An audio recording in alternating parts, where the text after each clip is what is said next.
Alrighty, everybody. How you doing today? I just want to say this is Poppadukes, the OG Social Network Podcast. I am here with very, very special guests that I find to be one of my dear friends, whether he likes it or not.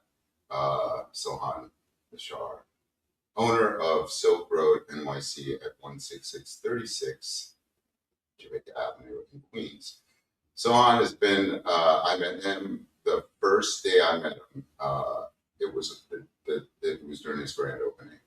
And he and his wife were 2 deers caught in the headlights and in the dark. And they were really overwhelmed, but the support that they had from their staff, from their people to this day has been amazing. They've gone through their ups and downs, and I'm here to talk with Sohan about his journey from application to grand opening and his 2 years in as a cannabis dispensary owner with in the future opening up their second store. But first, before we do that, I just want to let everyone know that I will be having the Elevate Innovate Again second year, August 29th at Trends LIC in Long Island City. We will be hosting a B2B and B2C networking event where people in the cannabis industry that work in the cannabis industry internally and externally, the ancillary businesses can meet consumers, and the consumers can meet the industry. And it will be catered, little light hors d'oeuvres, mocktail bars, some great music, speakers. I'll have all the speakers out soon, and tickets are on Eventbrite. You can go on my profile. Links are in my profile on my link tree and IG as well. And QR code is up and running. If you have any questions or concerns, you can definitely DM me, especially if you're a vendor, because guess what? There is no vending fee. We do ask for donations, but there are no vending fees. This is for you. And I want to try to make this as affordable and as comfortable and safe space for everyone as possible. So yeah, remember, and I forgot to mention, it's also sponsored by Salah Business Services. They posted the space, and of course my network, New York City Cannabis Exchange, Produce 420, Yerba Buena, Jadestone Cannabis Branding Searchlight, Silk Road, Green Spectrums, Web Bot Distributors, and I'd also like to introduce Honey Pot Treats as well.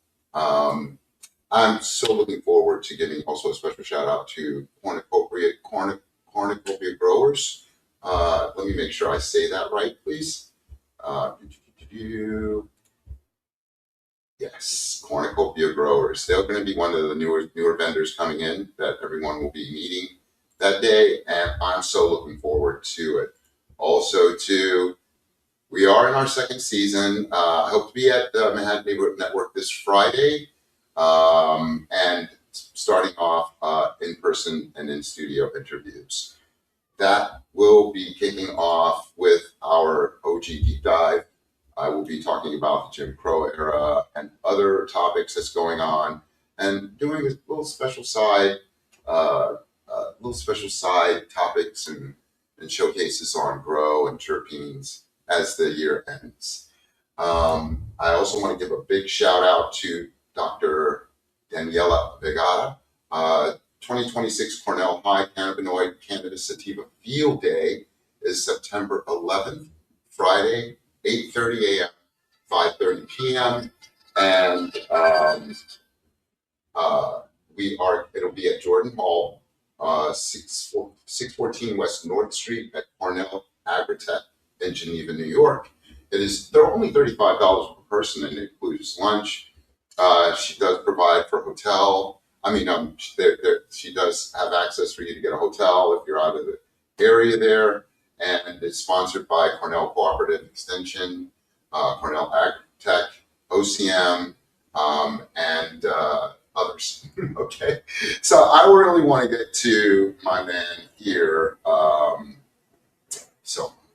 Sohan again is like one of the more real, powerful young men out there that's doing the best he can to support his community.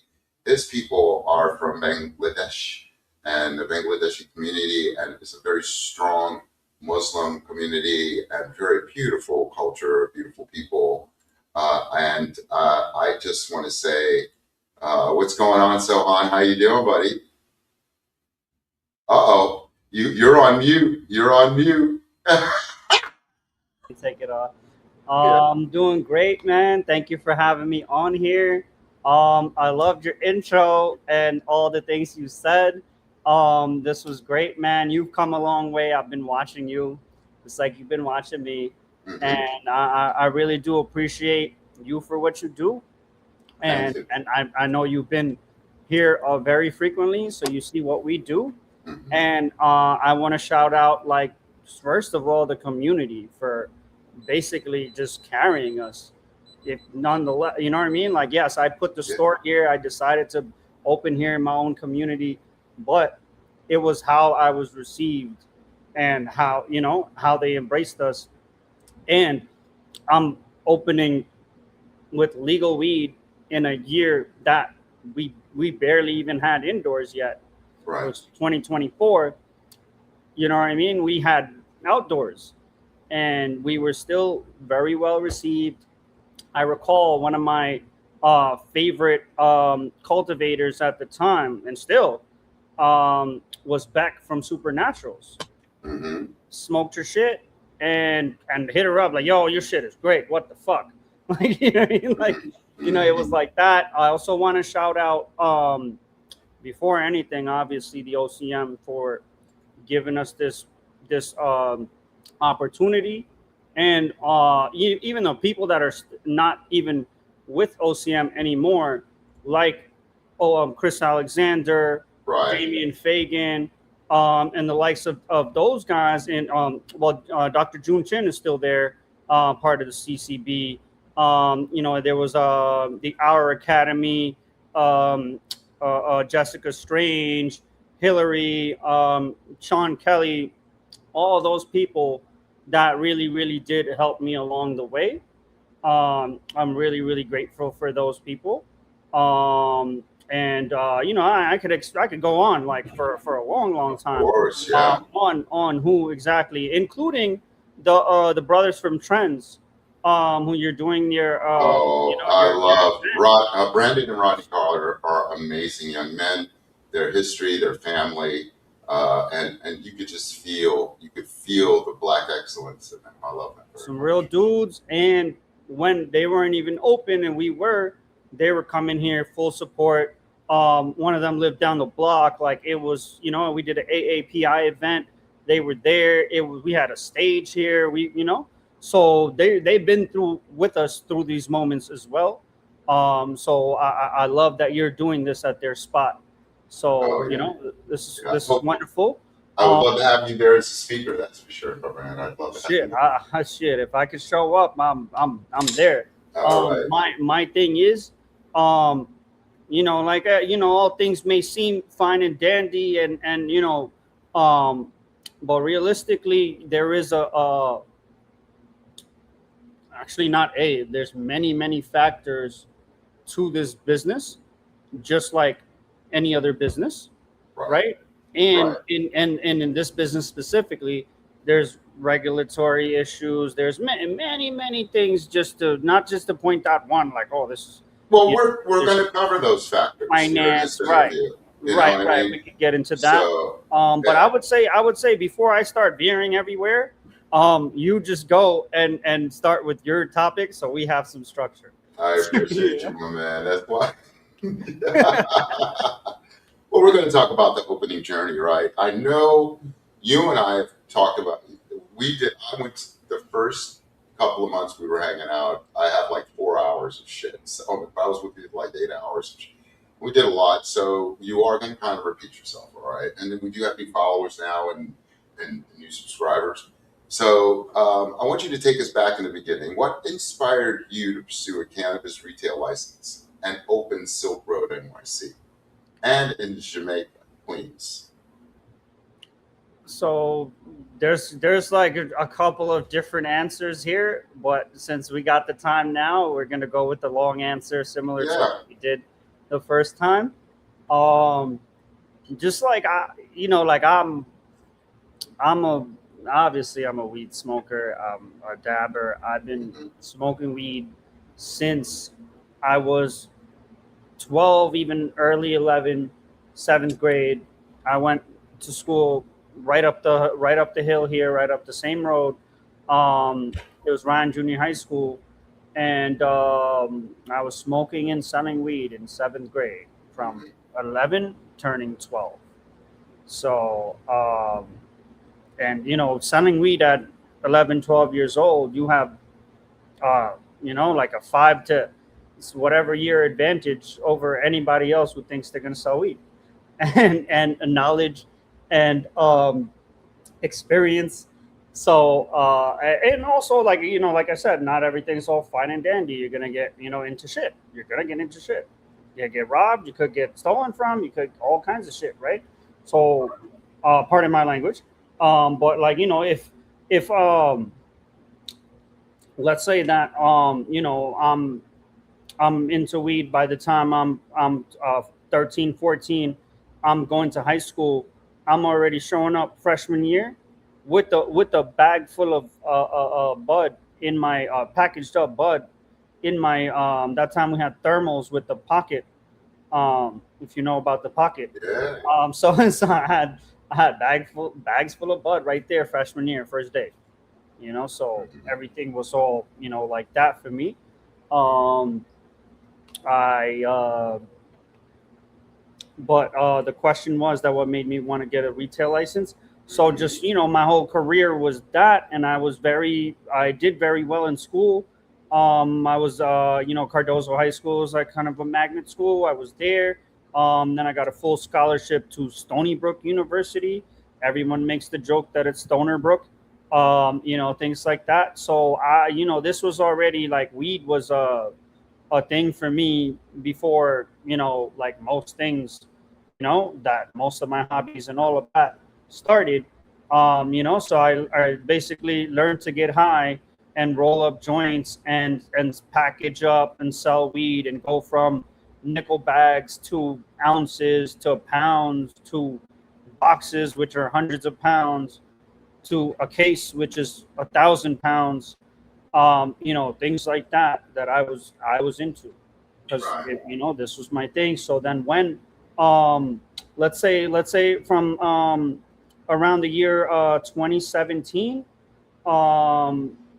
that's when I first started going to California, basically, to like the year 2021, um which was kind of the I would say, like, prices started to drop around the 2021, and it didn't really recover. I know a lot of other people would say, hey, prices started to drop way before then, but I just meant as in when it concerned me and my career of going there with the money, picking the best weed from my community that I thought was the best, or whatever I could access, and bringing it back here and taking all the risks involved, and just being the person who has to put up or shut up.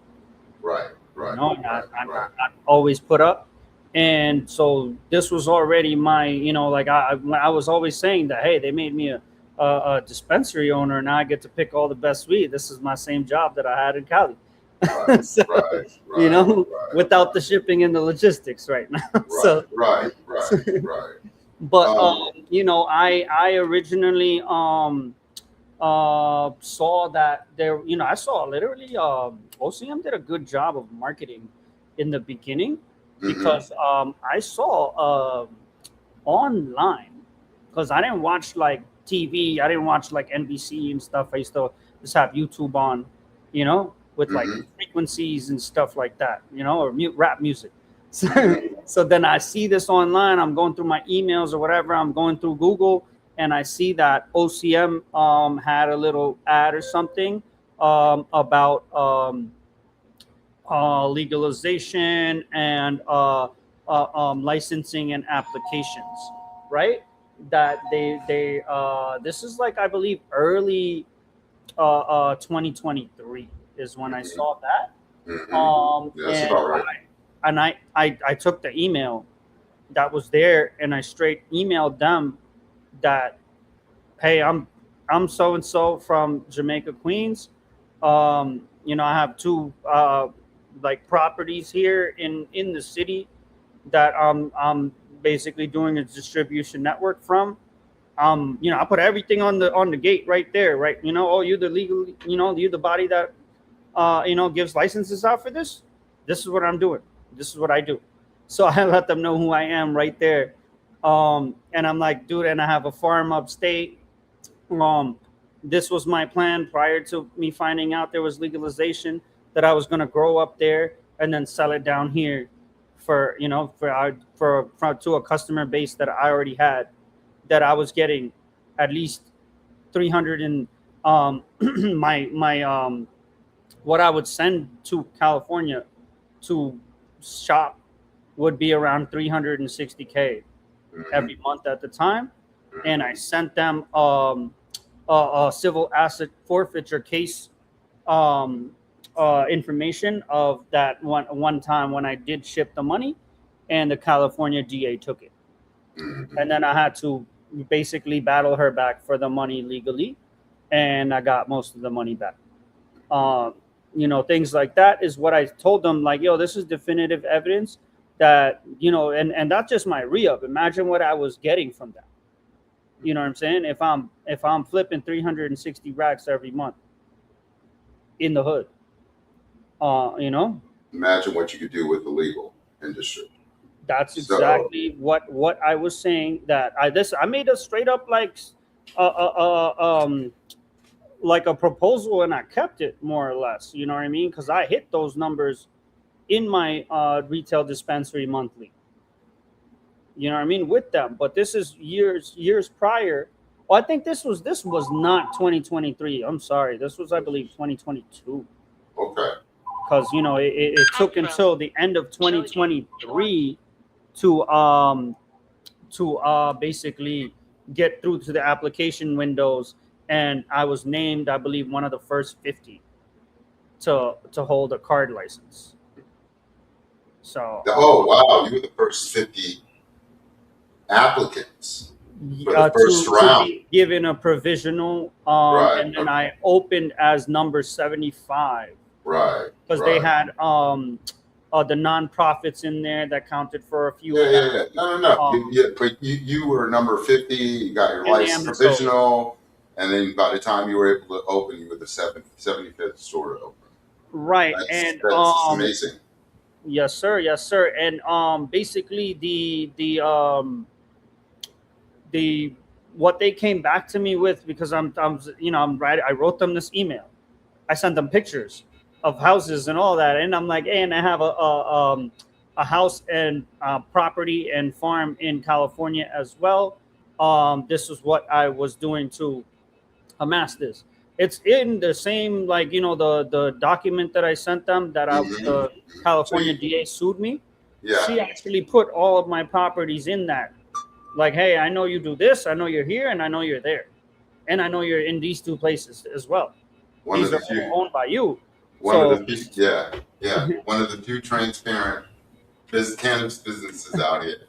Listen, we're going to take a break, and you're going to tell us how you got the Silk Road name. Okay, I'll be right back, oh everybody. damn, We'll be right damn. back. For too long, cannabis branding relied on outdated stereotypes. We're here to change that. Jadestone is a woman-owned, strategy-first creative agency, building brands that stand out, resonate, and perform. With white glove service and meticulous attention to detail, we transform ideas into bold identities and memorable experiences. From brand strategy and visual identity to packaging and dispensary design, every touchpoint is intentional, refined, and crafted to make your brand unforgettable. Let's create something extraordinary together.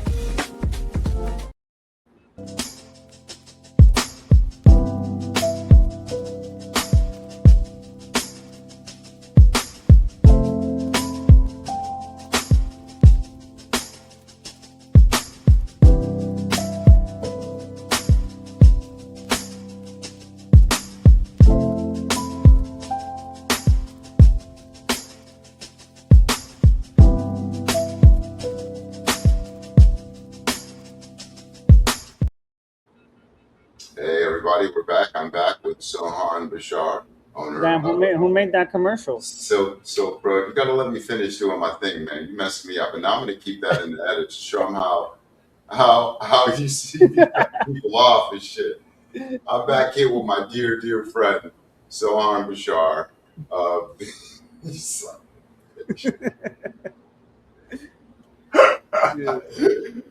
my God! And we're talking about he's the owner of Silver over at 166-36 Jamaica Avenue in Queens, and we're talking about how his journey just beginning.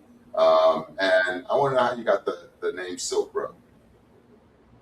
Real quick, because we're gonna go ahead and start off. Okay, so this is the logo from the website that was out 2011, 2012, a little bit of 2013. This is a website that was on the dark web, created by a dude, Ross Albright. He went to jail for life for doing this because he created the website where the merchants get rated, and they have all kinds of anything. You could sell anything. So they would also got that negative thing, but he's just a merchant. The U.S. collect taxes on everything. He was basically collecting a fee on everything. And he had a Bitcoin wallet up there, and that's how I got exposed to Bitcoins that early, when it was below $100 a coin. The amount of money that I spent there and bought Bitcoins from Coinbase and used it. Anyway, let's not, so if I held it right now, we wouldn't even be having this conversation. I understood. On several islands that let's make sure as we move on in the conversation, you can always have these conversations, and we don't want nobody knocking on you. But regardless, I'm sorry to cut you. I basically purchased the domain and trademarked it. And when the dude was still coming out of jail, but it wasn't like I just put Silk Road NYC, not Silk Road. And we were, getting good, kind of press and, all that kind of stuff. Based on that, I did bring back the dark web website, and they were working on basically an anonymous transaction delivered safely to your door. And that's kind of my work continue is what I'm continuing, Yeah, that I understand. And you're doing it from a legal standpoint. Yeah, and I can facilitate anonymous transactions. There's an ability on Dutchy to do that because certain people are concerned that their ID and stuff and their usage habits may go to the government. Right. So yeah, that is the privacy issue is a problem because so many people are walking into these dispensaries multiple times. They got to share their ID and they feel all their information is out there. But you do have protections for consumers and make sure the data is not out there. Yes, sir. What was the application process like from your perspective, and what were the most difficult stages to navigate? Real quick. Oh, the initial application? Yeah, well, I think you've already answered that, but what I mean is, what were the most difficult stages to navigate for the application process? Throughout the whole process from application to licensing, basically. Yeah, right. Right. So I found the application filling out to be fairly easy, and I did have businesses already, open and paying taxes. So that was already a prerequisite to applying. And for that first round, it was the people who were justice involved, like me, to get priority. So I already had that, as I was arrested and convicted for a felony, drug possession and sales. So that was what was uploaded to the OCM. I had to go to the Queens DA, get that. So that was all get it and give it to them. That was not the issue. A lot of the just the technical, what's your business percentage breakdown is yes, I'm 100% owner. So there was no issues there for me to have to go through a bunch of different forms and things and submit TPIs. It was just me. So I found it very easy on that part. Getting provisionally licensed, like I said, I was one of the first 50, right? Mhm. So then I did have all those priorities, and so I got it. And Mhm. then the following process was very ridiculous, as um, in the beginning we weren't able to submit our own locations.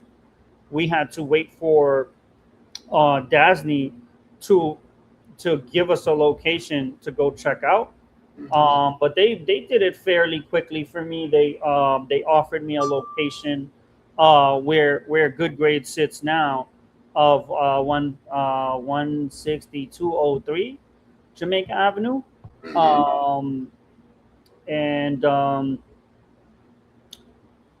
I could not take the deal. Mhm. Mhm. It just I know numbers, and I know interest rates and things like that, and I had experience getting loans from the SBA at previously it was like 3.5% or 4 or 5, Right. whatever it was. Right. So Right. I saw numbers like 10% interest, and built out numbers like millions or whatever it was with that interest over 10 years. And I have a construction background. I know how to do, you know, Right. mulch-beaming and stuff like that, or, putting up walls, putting up, all kind, that's not an issue. You saw my registers, they're tiles. Right, they look like, as you said, it would look like marble.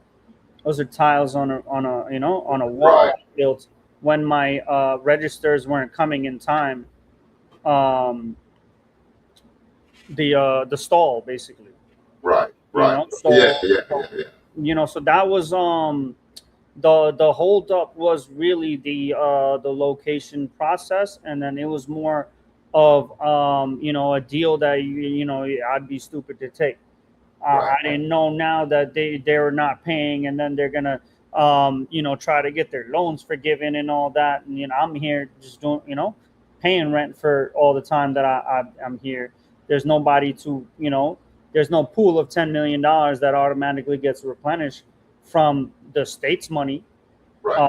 from our tax money, that pays for all this nonsense and shenanigans, of things that were improperly planned, and um, kickbacks were the currency at the time, and I just didn't know people like that. So so I couldn't take that deal. I wouldn't take that deal, and that would have ruined me.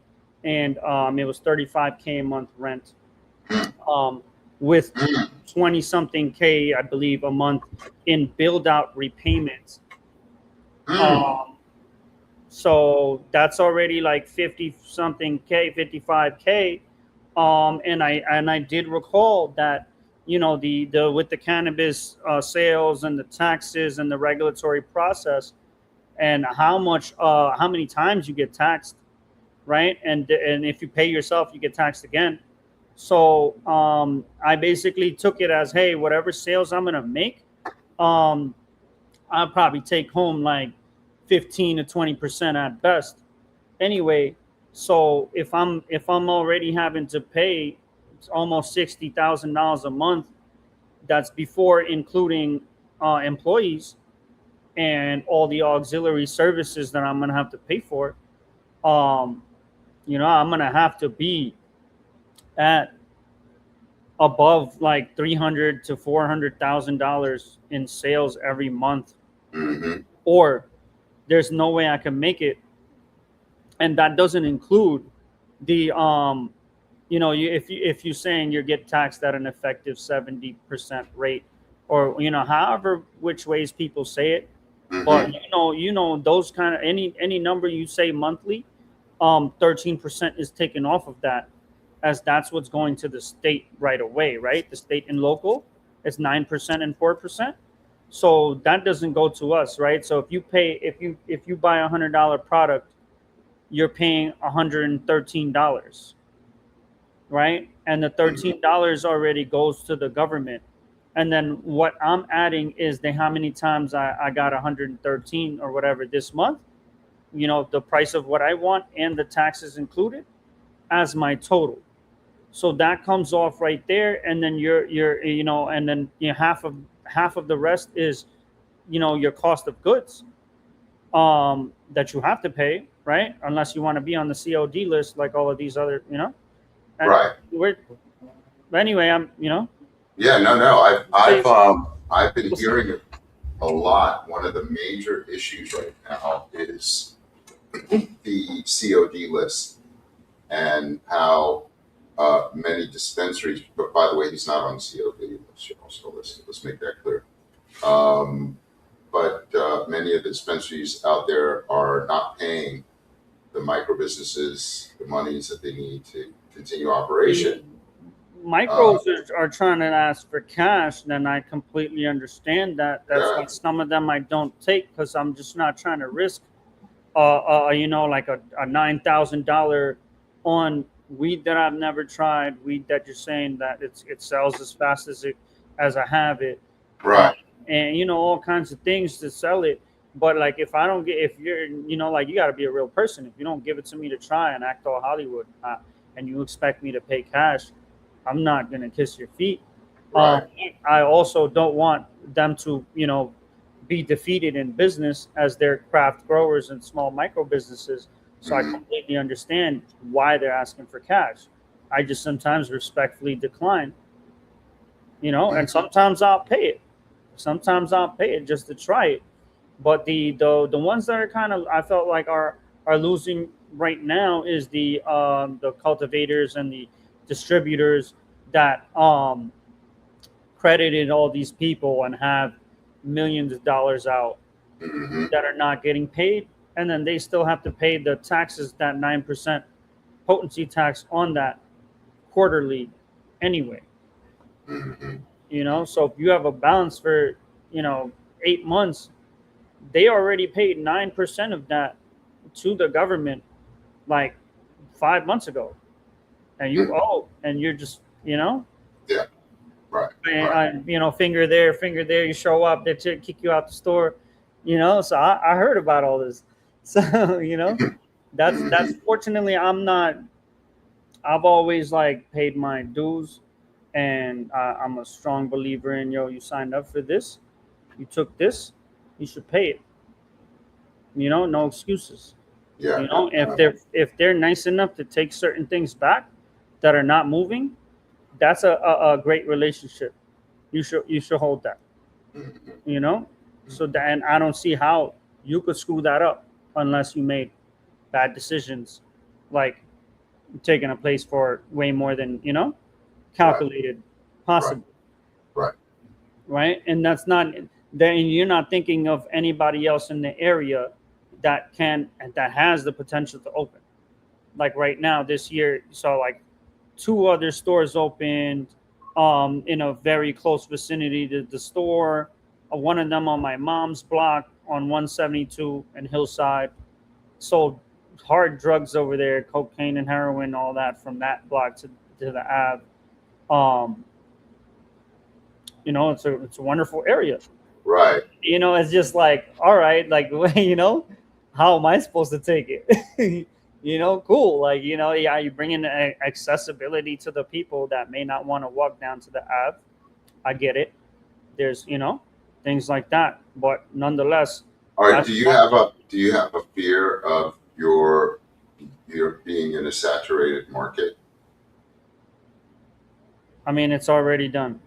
It's already done. It's already done right now. That's where I kind of felt where, that I had that conversation with you earlier, before we started, and I had to get food, that I really didn't get a chance to choose what kind of license type. Like that email that I was talking about that I sent, I was at the time asking to be a cultivator. I was like, oh, I see it's too late, that your requirement was you had to have a hemp license and grow for a year or two or whatever, and then you could apply to get a cultivator license. But dude, I have this property upstate, and I have this network already to sell it. Like, let me do this. And, right. And I did upload my felony and all that kind of stuff. So they they told me that this you won't qualify for the cultivator right now. What you do qualify for is the upcoming application window of a card license Mm-hmm.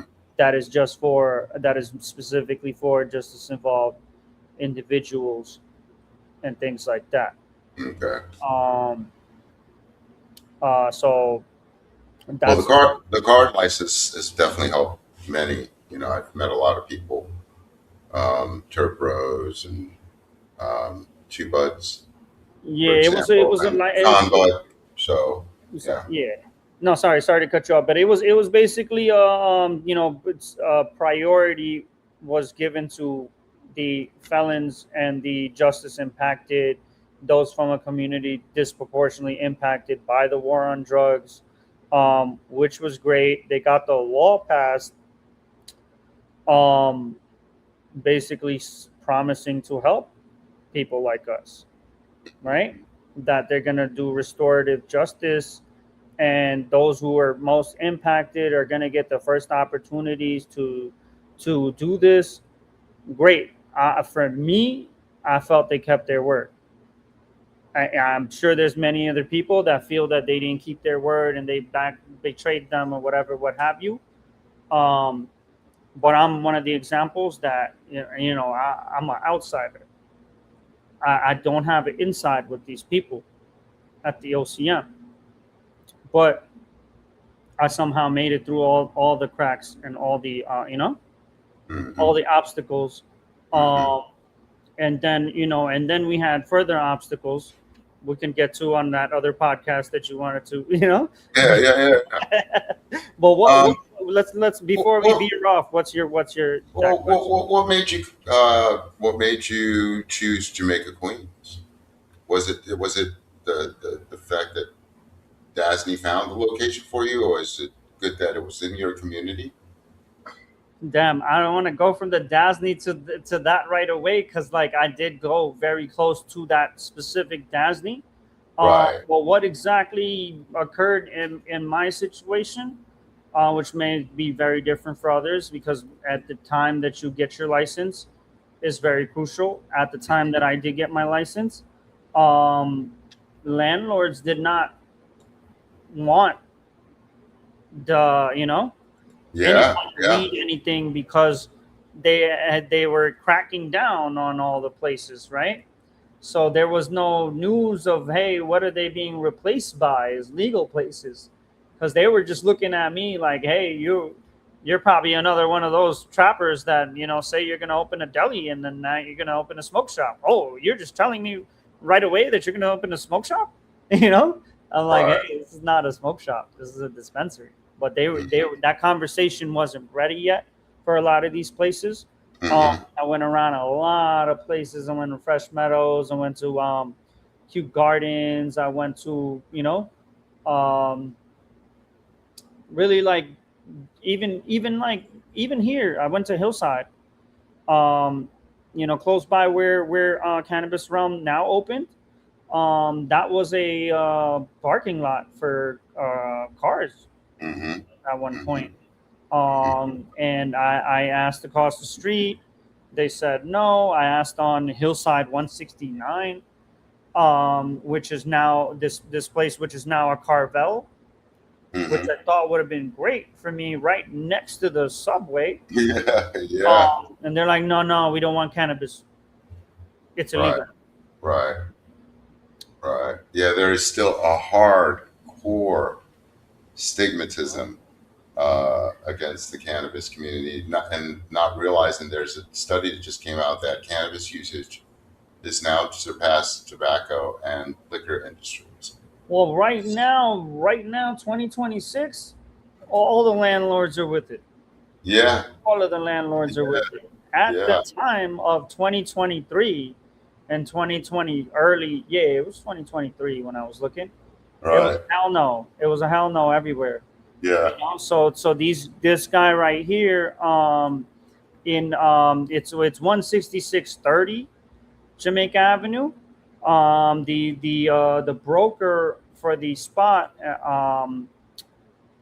I called him, And I kind of just started with my history of this place. That, hey man, you got the cookies across the street. I used to go and get my school uniforms there, and then we used to cross the street to this store, which was a McDonald's, and I would eat French fries here. Um, if those bathrooms are still there, I'm gonna keep them just like that. That's how I started the conversation. He's like, "What is it that you want to do here?" And I'm like, I want to open a cannabis dispensary. You know what that is? He started laughing. He's like, "Are you for real? We just got a couple, of offers for this, and the police don't like this, and you guys are getting shut down left and right." I'm like, "Hey, this is fully legal. I have a license. I can email you the provisional license." Mm-hmm. And then I hit him with the unique of, "Hey, I know you still have those smoke extractors over there, that you guys were using to extract all that cooking smoke that you guys were producing. I know exactly where the registers were, where the cooking equipment, all of that stuff." I'm like, "Hey, I want to do a consumption lounge back there. I need to make sure that there's 2 doors here for to separate the businesses, and it would be an event space." Right. Straight. Right. And he did allow it. This I felt was a unique situation. I had a trap house down the block, so I'm just like, yeah, I need to do this, and I need to be legal. And that was your first question. What made you want to go legal? Yes, the Silk Road, all that kind of stuff. But it was ultimately my having my first daughter, first kid, that made me actually that, hey, I'm risking myself and my freedom, and now my kid's future, and safety, doing these things. I should just oh, look at this is an ad for OCM. I should just do this, and that's what made me write that email that I told you earlier to Oh, that. okay. Yeah, you pretty much just went on ahead and just said, "Look, this is me. Here we go, baby." You put all your cards on the table. I think they found that probably quite refreshing, depending on considering all of the applications that they've gone through. So, and I have nothing but high regard. I'm hoping to get John Kagia, executive director of OCM, on.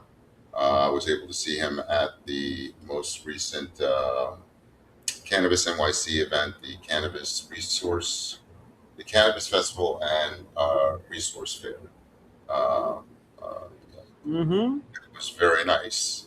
There was a That was band what was that, Saturday? that was on Saturday. Yeah, last Yeah. Saturday. There was a band there that I'm going to feature at the end of the show here, Wow. because they created my intro and my outro, my theme song for the podcast. So I'm very happy about that. But we're going to continue on and talk about your biggest challenges and in taking on a space and your concept right after these messages. Okay, be right back.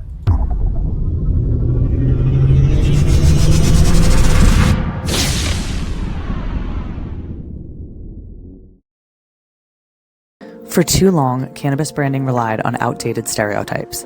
We're here to change that. Jadestone is a woman-owned, strategy-first creative agency, building brands that stand out, resonate, and perform. With white glove service and meticulous attention to detail, we transform ideas into bold identities and memorable experiences.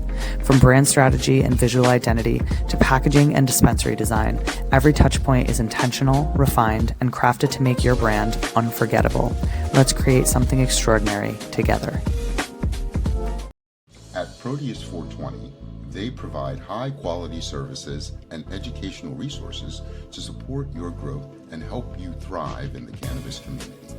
Efficient inventory management ensures you maintain a reliable product supply and avoid stock shortages. Their point-of-sale service tracks sales activity, helping you identify best sellers, top employees, and valuable customers. Stay compliant with built-in reporting, alerting you to the latest state and local regulations.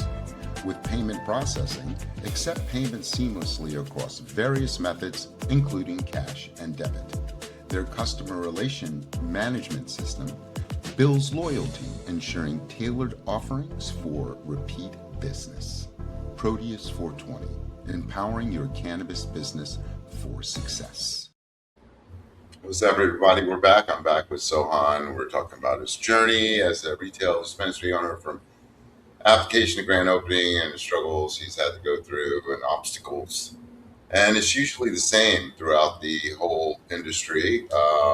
Many of the dispensary owners go through very, very hard decisions, go through incredible obstacles that do not have experience in running such a business will find insurmountable. I find that the cannabis dispensary owner in New York City and in New York State are ones that are open, doing the right thing by providing great quality products and services, providing great customer service, and you could tell they're great dispensaries when you see the same people behind those the counter, same bud tenders. So yeah, it's a mutual relationship between the owner of the dispensary, the community, and the people that work for that dispensary, and it should be a positive symbiotic relationship. And I see that at Silk Road. Sohan staff are very informative. They listen. They want to know what you want, what you need. They provide you with, I believe, excellent service. And I've heard nothing negative about Silk Road. What I do want to know, Sohan, is that for many people that are out there wanting to aspire to be in your position, what were the biggest challenges involved in taking the space from concept to grand opening?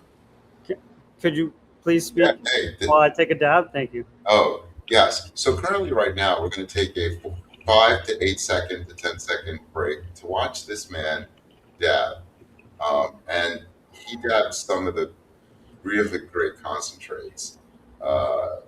He does have a function space called high function event space, and occasionally has a dab bar open to his consumers and educates them on the proper usage of dabbing and how to work a rig. And I've done it, and I stopped for a year because I was high for a year doing it 3 times. So I didn't need to do it again. You know. So, but yeah, if you're looking to go like really more intense in your high, love concentrates, you want to, call Sohan and go to Silk Road. He'll provide you with some of the best concentrates in the New York State market.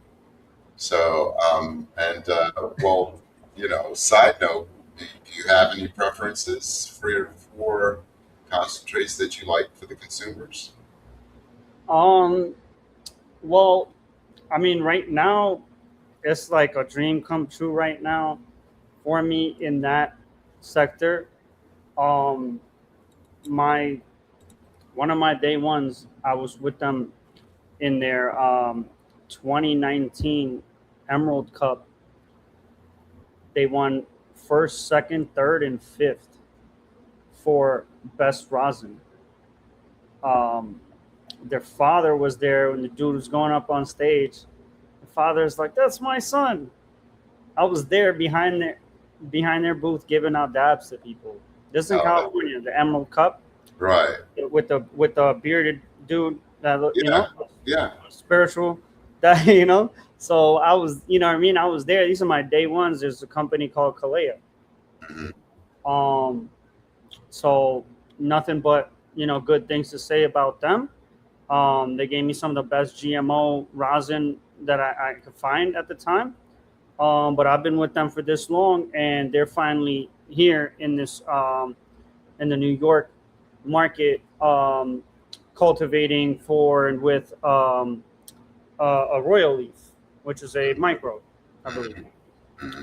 So Um, so now we got the good shit. It's here, and Okay. also they just approved of micros to be able to do events. Yeah, yeah, we found that out. That So, was they signed. She signed the bill last Monday, hmm and so I'm going to be like preparing for next year, and working with you all to hmm host some major events. In fact, I'd like to be able to see about talking with Cannabis NYC about organizing a Cannabis Day parade again for next year. that would be sick, but this opens up the opportunity for people like me, what you were saying with the dab bar, Hmm. to actually do this legally, where an event is applied for with a micro such as a royal leaf, Right, such right, as right. any other micro with very good rosin, Hmm. things like that. And then I can go and, let's say, to a wedding, I could bring a dab bar. I could, just, or even that, the cannabis parade. I Right. could bring a dab bar, a mobile dab bar, perhaps, since I have delivery and all of these things anyway, right? So this is what I meant by dream come true. Hmm.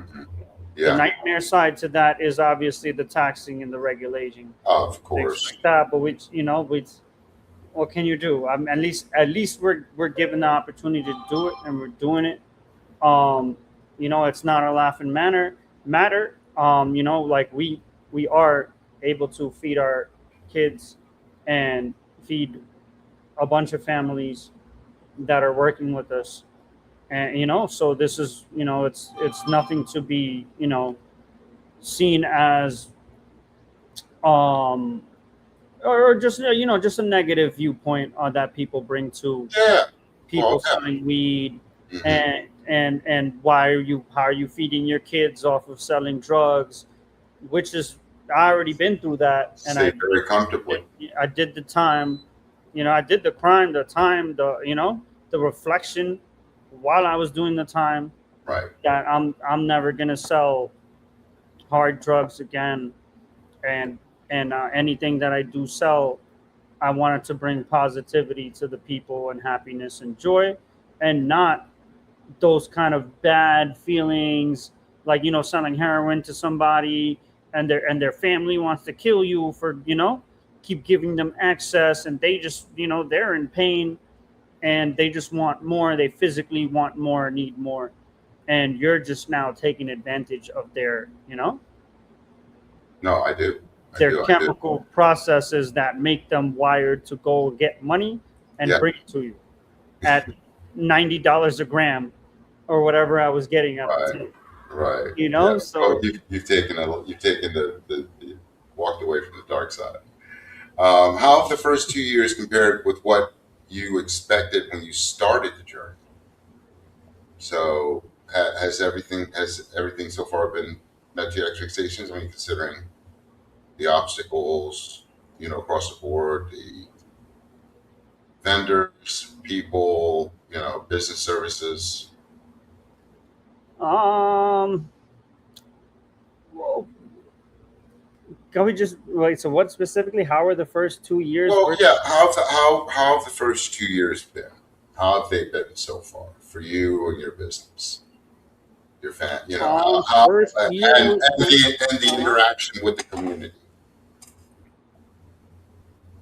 Community was great, honestly, and I felt I did real good for to open as close to the the little Bangladesh that's right there, Mhm. things like that, and the just even the culture here at Jamaica Avenue. I used to walk by here, and they used to whisper, trees, trees, trees, uh, you know, Yeah, yeah, sour, sour, sour, and I put that on my like my A frame outside, and older people started coming in like, oh, so you really from here, So right, right, so right, the community is with it. We were very well received for having legal on a block that's flooded with traditional. right, right, You know what right. I'm saying? Yeah, I remember. So, Yeah, I and remember. I was one of those guys. You know what I mean? Like I was one of those guys that was going to serve the deli that'll serve those guys. You know what I mean? Like, so, there was but nonetheless, that also allowed me to then have that kind of rapport where they trust it. Like they're not, oh, if I'm saying I got it and it's fire, it usually is. Like, So, Well, I've always found like your when I was stealing, when I was selling weed, I sold primarily in Florida. Florida. So yeah, and Philly, and it started when I was very young. But I was able to establish a network of people that knew. That was the first time I really understood like customer service. Your word was your bond. You really want to have quality over quantity. And when I went to Florida, it was a different experience. And a lot of my clientele were coworkers and people that worked in the medical industry or academia. So I wasn't out in the street. But yeah. I mean, your word is your bond when it comes to the flower. I think that stands today. If I recommend to someone that this is something you might want to check out, yeah, this is definitely something you might want to check out. So, you've spoken about predatory and performative collaborations. What does it look like in practice for the cannabis entrepreneur? Oh shoot, we're going there. Well, yeah. So And you don't have to, like, it's important to understand, right? It's okay to discuss the experiences without, uh, uh, in general terms. Yeah, I don't need to mention no names. Everybody knows, Right. So, I mean, like, But I mean, like, there's a lot of things, man. Predatory is alive. You're in the business of selling drugs. You know what I mean? You get locked up, you see real predators, and I'm very like, I watch everything, so, I see so many, on so many levels of predatory in the day-to-day. You heard that previous conversation. yeah. Somebody called my business phone that I have here, the landline. This, Right. Yeah. and you heard I put it on speaker. I'm like, oh, yo, OG, you want to record this? Yeah. I was like, yo, this motherfucker here is. Well, let me give the viewers what it was. So there are so many scams going on right now. What people need to understand is if the government is going to get in contact with you, they're going to send you a letter, and the letter will have everything that you need to let you know how to get in contact with them. That's state, federal, even local. No one is supposed to call you about anything. You will be calling them first. So you got a phone call from someone that sounded like they were from the other side of the ocean and basically said, like, yeah, we're about to upgrade your POS system. And we need to let you know that you need to be ready, and we're from OCM. Now, first off, OCM is not going to call them. OCM is going to send an email out weeks or months in advance on something that fucking big. All right. And it's already going to be announced, but nothing was ever announced. So he caught the scammer real quick, and it was funny. And so the minute he said, well, OCM and the right thing, what did you say? I was like, so where's the email? It sounds like that. I was like, OCM email me. You're from the OCM? Right. And also too, the government fraud comes also from my end because I've copied, I put in my copyright application for my trademark and everything. And I got a letter and an email saying, yo, we're not going to be checking you out for like 3 to 6 months. But your application. Also, I'm sorry to cut you off. also it was you heard initially it's I'm so and so Jose, whatever he said his name was, that I'm calling about your upgrade of your POS systems.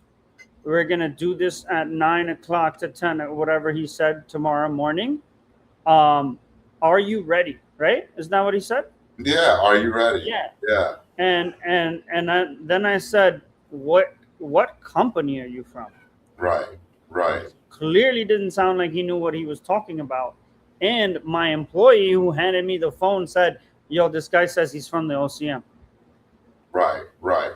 Right. Why the hell would the OCM be talking to me about my POS upgrade? Right. They don't have access to that. They don't talk to you about that, right? They just give you guidelines on how to run your POS. Everything's on Metric. I could run whatever Metric. POS I want. Right. Like it's all Right. integrated with Metric, and they, Right. I could create my own POS and not pay anybody, and Mm-hmm. Mm-hmm. like so. So that's one of the things that we see in business. So just be careful out there, everyone. You're getting a lot of calls. Sounds weird. Immediately, just hang up.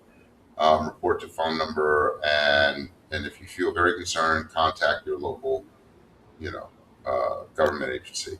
So And if it really is like that, you should tell them to email you, yeah, and right? With the email that OCM has, that's what I Right. said, and then the dude hung up. yep, yep. So never give them any information. Pretend you're talking to a cop. You're pulled over and you're talking to a cop. Pretty much, you'll avoid a lot of Right. bullshit. And like if you're in licensing, if you're about to be licensed or what have you, they would hit you up. But they would hit you up on the cell phone number that you have on their paperwork, and they would be texting as well from that. That's their business line, Right. to Right. cure any kind of deficiencies and stuff like that. That's Right.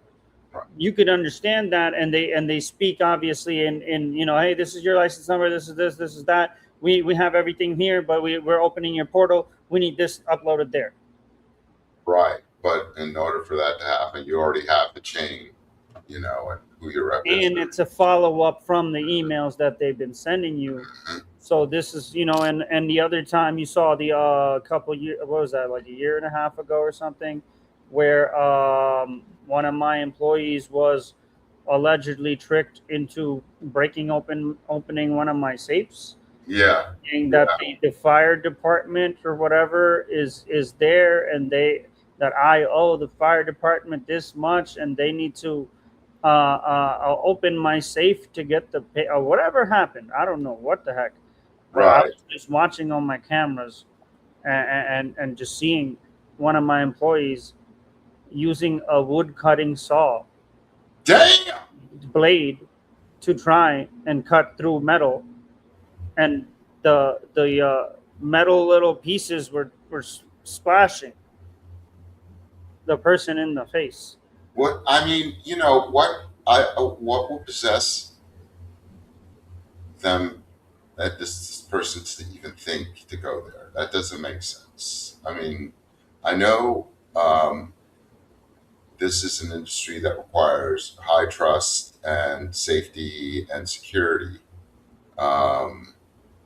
And I do know that the person, I know you're talking about, that We don't need to mention you had such high regard for that person as well, and gave them an opportunity and to turn around and see that. I mean, how does that make you feel as an entrepreneur? When dealing with new employees that want to come in and work with you, or anyone at this point. I mean, that's where I felt went wrong in a lot of places, is to trust people without before they even show Mm-hmm.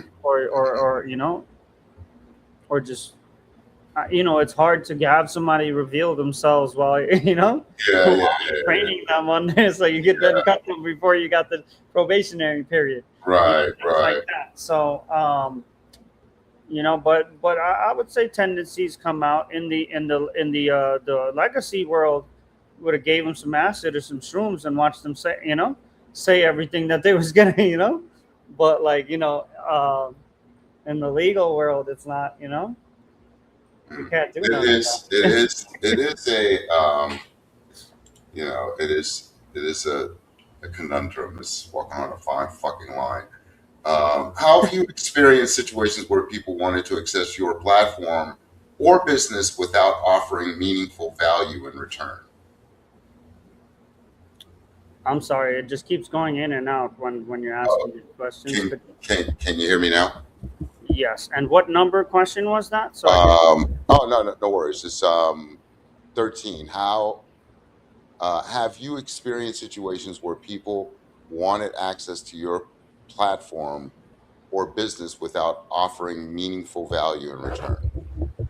All the time, Mm, all the time, and it's everyone likes to do it because I get it from the other side. I'm sure it looks like, oh, this guy across the desk has whatever potential and everything, he could make whatever happen. Let me ask him.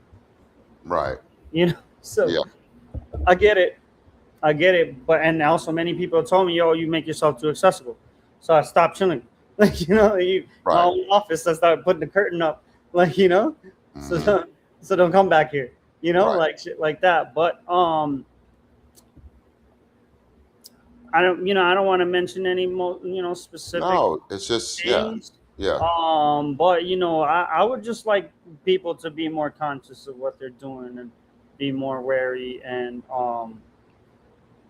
just like treat people like how you want to be treated, and even if you don't fear God, like it's just it could happen to you, so why would you want to do it to somebody? Hmm. Or even not just like being advantageous, or using Hmm. people to advance a one way advantage. Like a partnership would be like, yo bro, like we're both making money here with Right. this, and this is how we make the bread, and break it up. This is how we split it. Okay. That's clearly not how people come. That would be, you come correct, it's going to be correct, right? Like, Right. come Right. incorrect, like people come incorrect all the time. I really find it. That's why when people do come correct, I find it a pleasure, and I take the time to talk to them and Hmm. get to know them and all that. What kind of partnerships would genuinely help Silk Road NYC and other independently owned dispensaries grow? What kind of partnership? I would say more, just specifically the card, like, the ones that were supposed to have full control over their business for the first 4 years at least. That thing that just got reviewed by the OCM today. Mhm. Um, What yeah, was that? it was a certain dispensary. They had kicked their Justice Involved owner, I believe, out the business Right. decisions and all kinds of things. And, that demonstrated that he didn't have control over his own business that he was supposed to. Right. So, did the ownership go back to him, or what happened? Is really, I didn't get a chance to review the Right. that. Right. Yeah, Well, I'll look and in. I'll look and into that. I've been missing so many events. And just cannabis stuff, because like I got my grandfather was given basically 4 months to live. Oh wow. Wow. Okay. Yeah, So you have family stuff too. That. and he was born in 1939, and he smoked cigarettes for 50 years. He was like a big time position in a company called and it's a Bangladesh cigarette company. Um, I literally forgot the name, but I think it was like 777 or whatever it was. Like, Right. so, and he eventually, after he stopped selling cigarettes, basically on a like a countrywide sales position, Hmm. um, he went into homeopathy, like became a homeopathic doctor, got a Right. degree, Mhm. opened a shop um, right on a main road, and I'd see him like patients would come, and he would give them, based on the diagnosis or whatever they say, and they had a medicine for a lot of these things, and a couple books, and then so how he would get to it. Um, and basically, these are medicines that have no side effects. Right. Yeah. And Which shouldn't. Yeah. Which shouldn't have side effects. Yeah. this is versus the what you call allopathic medicine, which is petroleum based and pills, and things that, oh, don't take too much, you're gonna mess yourself up. Right. So and then if you're having old people take 7 different pills a day, how's that going to feel for their liver and their body to Hmm. digest? And they Yeah. could barely eat. My grandfather could barely eat. Like, he Hmm. barely speak right now. And, Well, I do want to go ahead, and we're going to end this right here. And well, I excuse me for ending it with the with the terrible. We could just cut that out. no, Like, you don't need no, to no, say no, no, that. no, no, because we can't end it on a high note, because I know that with anything, what your dad did was your grandfather did was he went through the experience of being a smoker, then became someone who wanted to heal, helped thousands of people heal, and has lived a very long life in doing so. I say celebrate it. And your family's very unique in its history, including your father's history as well. So, and being with you, we could talk, dude, forever, forever. Because I like you. You spoke about your dad and his history as a soldier in the Bangladeshi army, correct?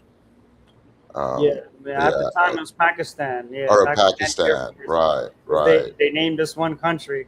Right, right. So you see, that's stuff I need to, that people really want to learn and hear about.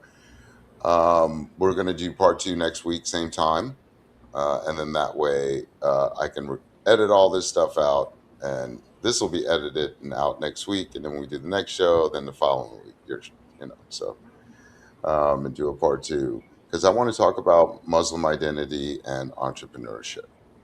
Okay. Okay. Mhm. All right. And so, again, thank you so much, brother, for coming on. It's always good to talk to you, and you have a lot to say, and people need to hear, about your experience, and see your growth. So again, everyone, just want to leave Sohan knowing that we are always praying for him, making sure that his success is growing. His lovely wife and 2 daughters are doing very well as well, and family is growing. And you're again, you are um, located. I know. Don't say nothing. I already know where it is because I already said it. Shit. So I put it in the banner and shit right there. But you could find Silk Road in Jamaica, Queens at 166-30 Jamaica Avenue.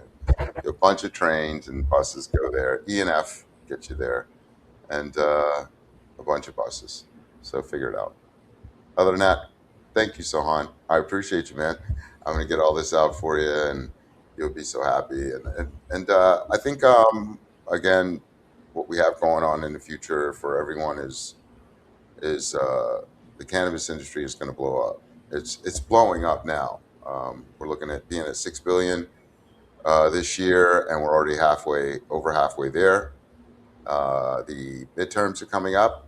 I'm telling you all right now, get out there and vote. You need to vote for your constituents. We had an amazing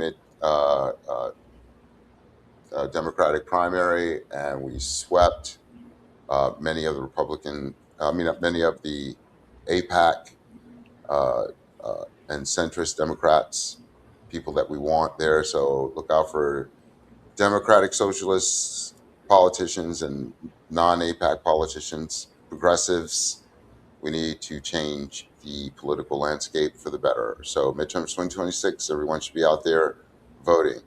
Don't worry about martial law, all that nonsense. It's not going to happen. Get out there and vote. And also, Sohan, hey man, have a great one. All right. You, man. All Appreciate right. it. So thank you so much. And I'll reach out to you soon. Take care, yeah. Okay, man.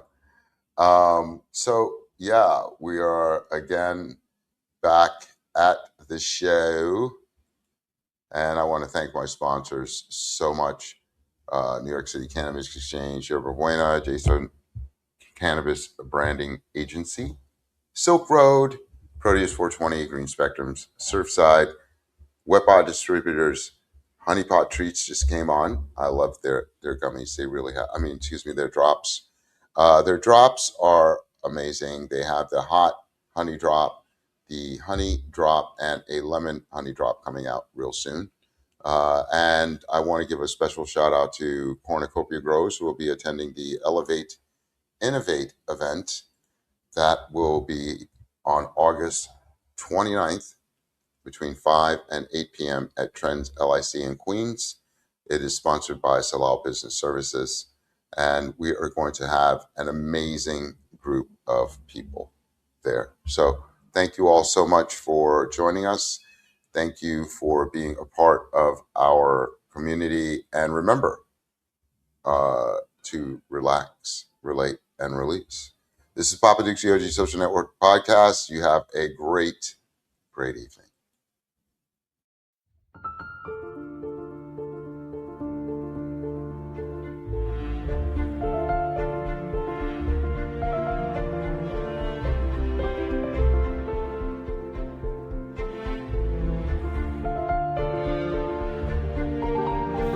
The OG Social Network podcast is sponsored in part by